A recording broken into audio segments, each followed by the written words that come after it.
ये मूवी 2015 की mad max fury road की प्रीक्वल है, यानी कहानी यहाँ से ही शुरू होती है। मूवी में नरेटिंग वॉइस से हमें पता चलता है कि दुनिया अब न्यूक्लियर वार के चलते सब जगह डिस्ट्रॉय हो चुका है।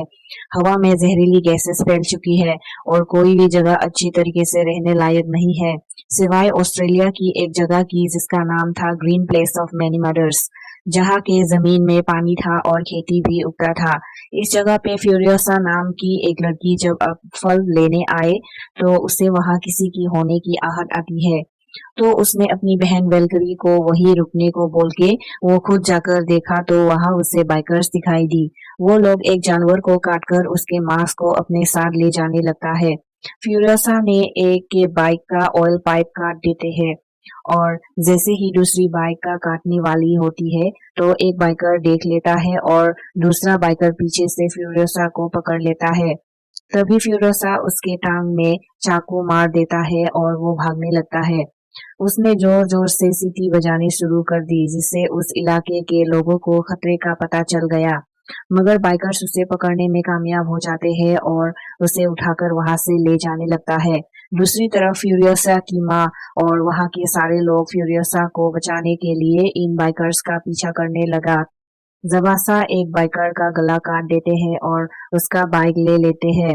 उससे पहले कि वो फ्यूरियोसा को बचाने जाती, उसके साथी उससे कुछ बीज देते हैं और कहते हैं कि जो कुछ भी हो जाए किसी को ग्रीन प्लेस का पता नहीं चलना चाहिए और जो लोग ग्रीन प्लेस देख चुके हैं उनमें से कोई जिंदा ना बच पाए। और वो निकल जाते हैं। चलते चलते रात हो जाती है और अगले दिन जबासा बाइकर्स के कैंप पहुंच गई, जहां उन्हें ग्रीन प्लेस से आई हुई बाइकर्स और फ्यूरियोसा भी नजर आए। वो लोग अपने कैंप में पहुंचकर वहां लोगों को बताते हैं कि उन्हें ग्रीन प्लेस का पता चल गया। वहां बहुत सारे रिसोर्सेस है और लड़कियां भी हैं। फ्यूरियोसा उनकी बातों को सुनकर वो जान चुका था कि उसकी लोगों और जगह को खतरा होने वाला है और वो उस आदमी के गले में रस्सी डालकर उसे बाइक से गिराकर मार देते हैं। और फिर फ्यूरियोसा की माँ जबासा ने भी उन सब बाइकर्स को भी मार डालते हैं जिससे ग्रीन प्लेस के बारे में पता था। फ्यूरियोसा को उनके लीडर के पास लेके जाता है। उनके लीडर का नाम है डिमेंटस। डिमेंटस फ्यूरियोसा के साथ अच्छा बिहेव करता है और अपने बाकी साथियों को भी उसका ख्याल रखने को बोलता है ताकि वो ग्रीन प्लेस का लोकेशन बता सके। रात में जबासा भी वहां आ गई और अपनी बेटी को हर कैंप में जाके ढूंढती है और कैंप के हर लोगों को भी शूट कर देती है। आखिर में वो अपनी बेटी को ढूंढ लेती है और उसे लेकर वहां से भाग गई, लेकिन डिमेंटस के लोग उन दोनों का पीछा करने लगे। कुछ दूर जाकर वो बाइक से उतारकर फिरोसा को बाइक दे देती है और उसे अकेले घर जाने को कहती है और खुद वहां रुक गई। वो अकेले इतने सारे लोगों का मुकाबला नहीं कर सकी। जल्द ही सभी बाइकर्स उसे पकड़ लेते हैं। फ्यूरियोसा भी इनके हाथ लग जाते हैं। फ्यूरियोसा की माँ को एक पैर पर बांधकर लटका देते हैं और उसे उसकी बेटी के सामने ही मार देता है। बाद में फ्यूरियोसा को उनके जैसे कपड़े पहनाकर एक पिंजरे में बांध लेता है। उसके साथ एक बुरा आदमी भी जा रहा होता है जो फ्यूरियोसा से बातें करता है, लेकिन फ्यूरियोसा कुछ भी नहीं बोलती। फ्यूरियोसा अपने हाथों में पूरा रास्ता बनाने लगते हैं ताकि वो अपनी ग्रीन प्लेस की रास्ता ना भूल जाए। सुबह हम देखते हैं कि सभी कहीं जा रहे हैं, तभी उन्हें एक लाल धुआं दिखाई देता है। तो उसका पीछा करते हुए वहां पहुंचे तो उन्हें वहां एक वार बॉय मिला जो इन्हें अपने किले में ले गया। किले में इमोर्टन जो रहते थे, इनके पास पानी था और खाना भी था। वो अपने वार बॉयज को खाना देते थे और इसलिए वो वार बॉयज भी बहुत वफादार थे। उसकी एक इशारे पर मरने को भी तैयार था। फिर डिमेंटस इमोर्टन जो को धमकाने लगता है, ये कहते हुए कि अगर उसने उनके साथ कोऑपरेट नहीं किया और रिसोर्सेस नहीं दिया तो जंग कर देंगे। ये बात सुनकर जो उसका मजाक उड़ाते हैं और अपनी एक वार बॉय को मरने को कहता है और इनकी सभी बाइक्स को लटकी हुई चेन से उठा लिया। डिमेंटस और इनके लोगों के पास कोई रास्ता नहीं बचा और वो सब भागने लगे। फिर चलते चलते रात हो जाता है और रास्ते में उन्हें एक और जगह नजर आता है। इस जगह का नाम था गैस टाउन। यहाँ पर ऑयल को रिफाइन किया जाता है। इसके जरिए ही इमोर्टन जो की वेपन्स और कार बाइक्स चलते थे।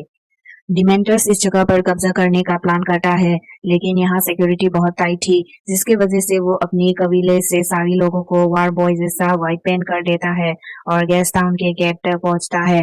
जब गेस्ट टाउन के लोग गेट नहीं खोलते तो डिमेंटर्स अपनी ही पेंट किए हुए लोगों पर को मार देता है, ताकि गेस्ट टाउन के लोगों को लगे कि उन्होंने इमोर्टन जो की जगह को कब्जा कर लिया और जो के लोग अब उसके गुलाम है। यह देखकर गेस्ट टाउन वाले उसके लिए गेट खोल देता है।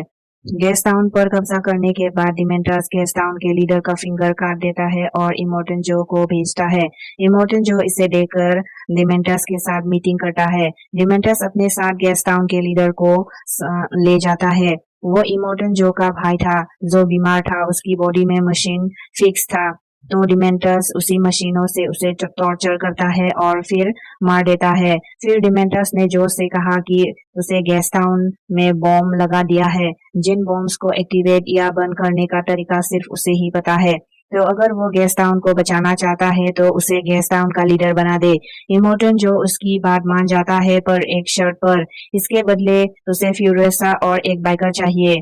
फिर डिमेंटर्स उन दोनों को इमोर्टन जो के पास छोड़कर वहां से चला जाता है। फ्यूरियसा को ऐसी जगह में रहने ले गया जहां पर इमोर्टन जो की बहुत सारी वाइफ थी। अब वो भी इनकी तरह यहाँ रहने वाली थी।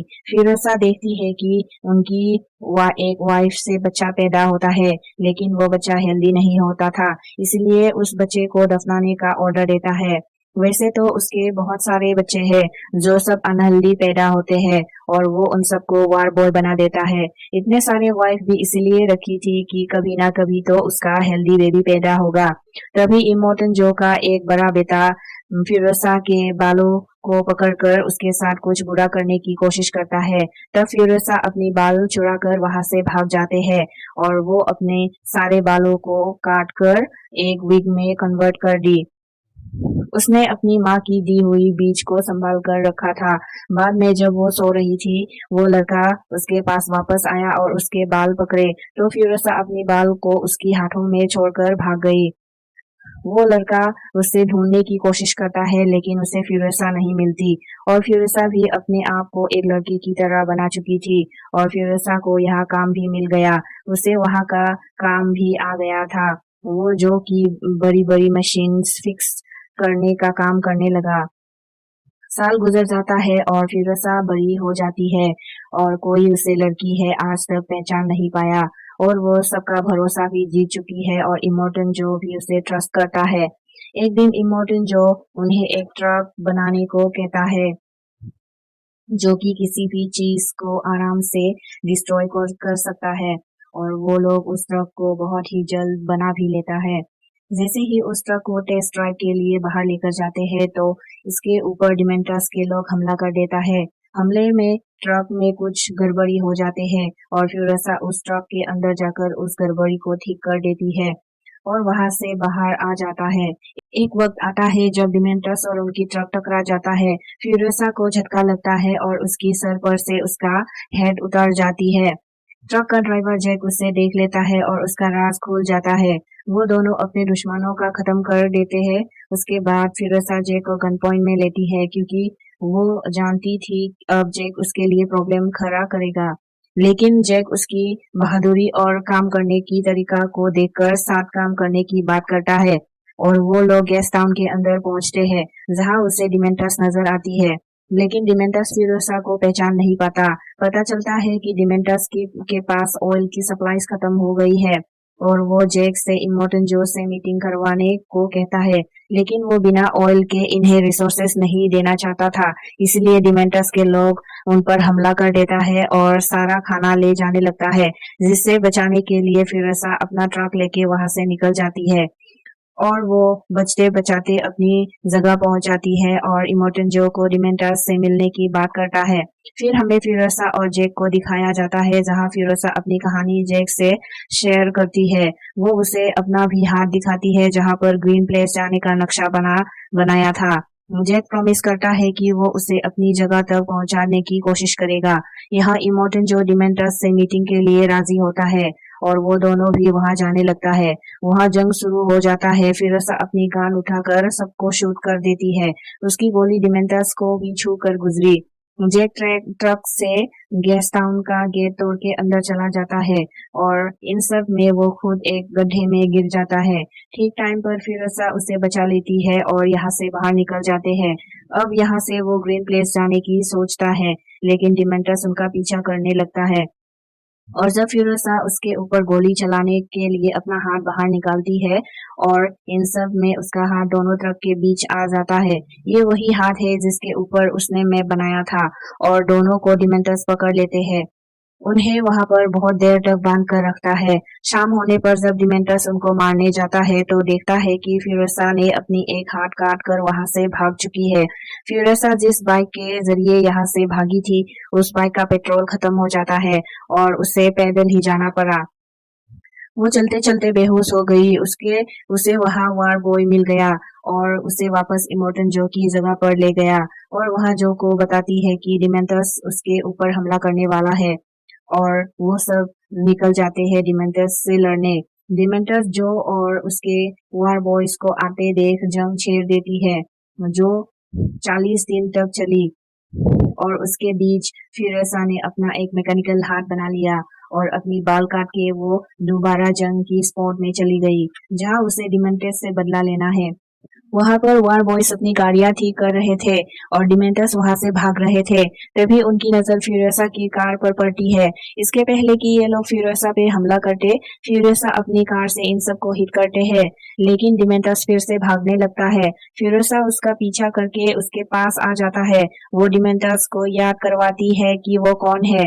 वो उससे टॉर्चर करती है और अपने बारे में बताती है। डिमेंटस को अब भी याद नहीं आ रहा था तो फ्यूरिसा ने उसके चैन से बंधा टेडी बेयर को काट देती है और उसे याद आ जाता है और वो फ्यूरिसा से माफी मांगने लगता है। फिर फ्यूरिसा उसके ऊपर गन पॉइंट करती है। सब लोगों को लगा कि फ्यूरिसा ने उसे मार दिया, लेकिन असल में फ्यूरिसा ने उसे जमीन में जिंदा दफन कर दिया और उसके ऊपर अपना बीज लगा दिया जिसको उसकी माँ ने दिया था और वहाँ एक ट्री उग जाती है और जब तक उसका पहला फल निकलता है डिमेंटस की मौत हो जाता है। उसके बाद फ्यूरिसा को दिखाती है जो इमोर्टन जो की सारी वाइफ को उसकी कैद से सेफली निकालने में कामयाब हो जाती है और इन्हें यहाँ से निकाल के ग्रीन प्लेस में लेकर जाने की बात करती है और उसे दिखाते हुए मूवी का दी एंड हो जाती है।